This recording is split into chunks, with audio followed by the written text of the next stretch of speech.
सहनाववतु सहनौ भुनक्तु सवीर्यं कर्वावहै तेजस्विनावधीतमस्तु मा विद्विषावहै। ओम शांति शांति शांति। हरि ओम।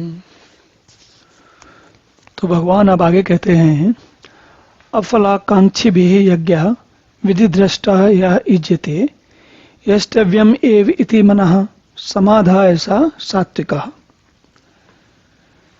तो अब पिछले कुछ श्लोकों में भगवान ने भोजन के बारे में बताया।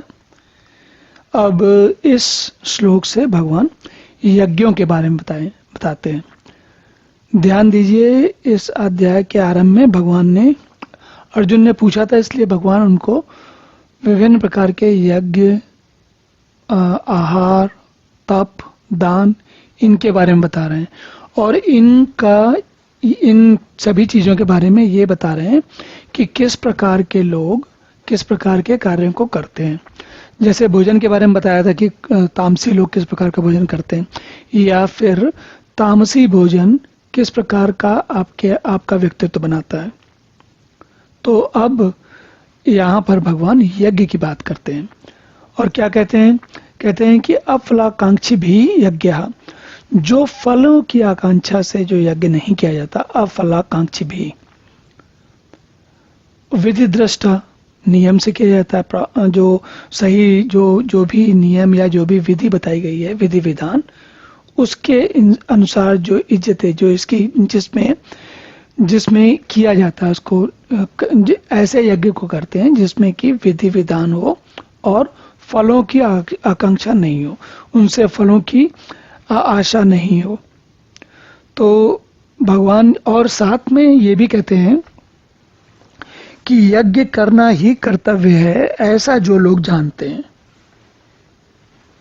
तो अब पूरी बात जो है ये समझ में आती है कि भगवान ये बता रहे हैं हमको कि ऐसा यज्ञ जो फलों की आकांक्षा से नहीं किया जाता, नियमानुसार किया जाता है, जिसके नियम, ऐसा नहीं है कि कोई कार्य नियम से करना चाहिए और नियम की बजाय उसको किसी भी तरीके से कर रहे हैं। और साथ ही साथ जो इसमें सबसे बड़ी बात है वो ये है कि भगवान कह रहे हैं कि अफलाकांक्षी, फलों की आकांक्षा नहीं होनी चाहिए।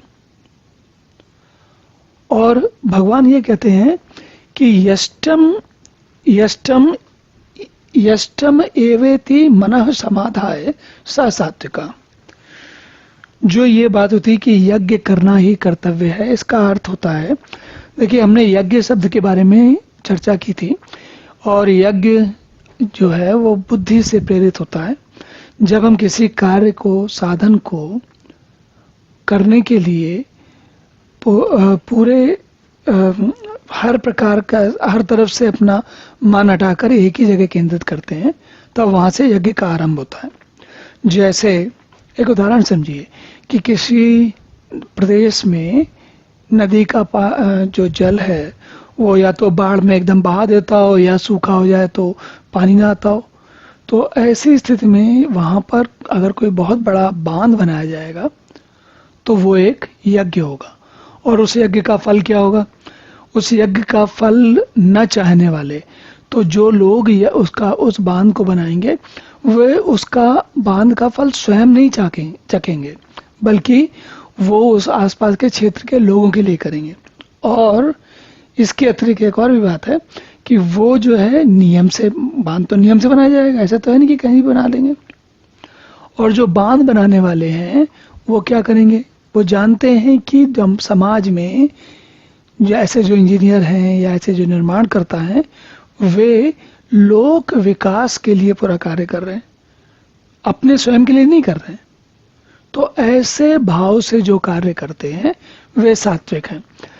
अब आप ये सोचेंगे कि हमारे समय में, आज के समय में जो लोग इस प्रकार के कार्य करते हैं वो तो बड़े भ्रष्टाचार वाले होते हैं सामान्य तौर पर। हाँ, ये बात सही है, लेकिन भगवान ये कह रहे हैं कि जब ऐसा कार्य इस भावना से किया जाए कि यज्ञ करना ही कर्तव्य है, तो जो कार्य किया जाएगा वो सात्विक कहलाएगा।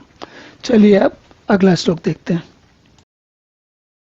ओम पूर्णमिदः पूर्णमिदं पूर्णात् पूर्णमुदच्यते पूर्णस्य पूर्णमादाय पूर्णमेवावशिष्यते।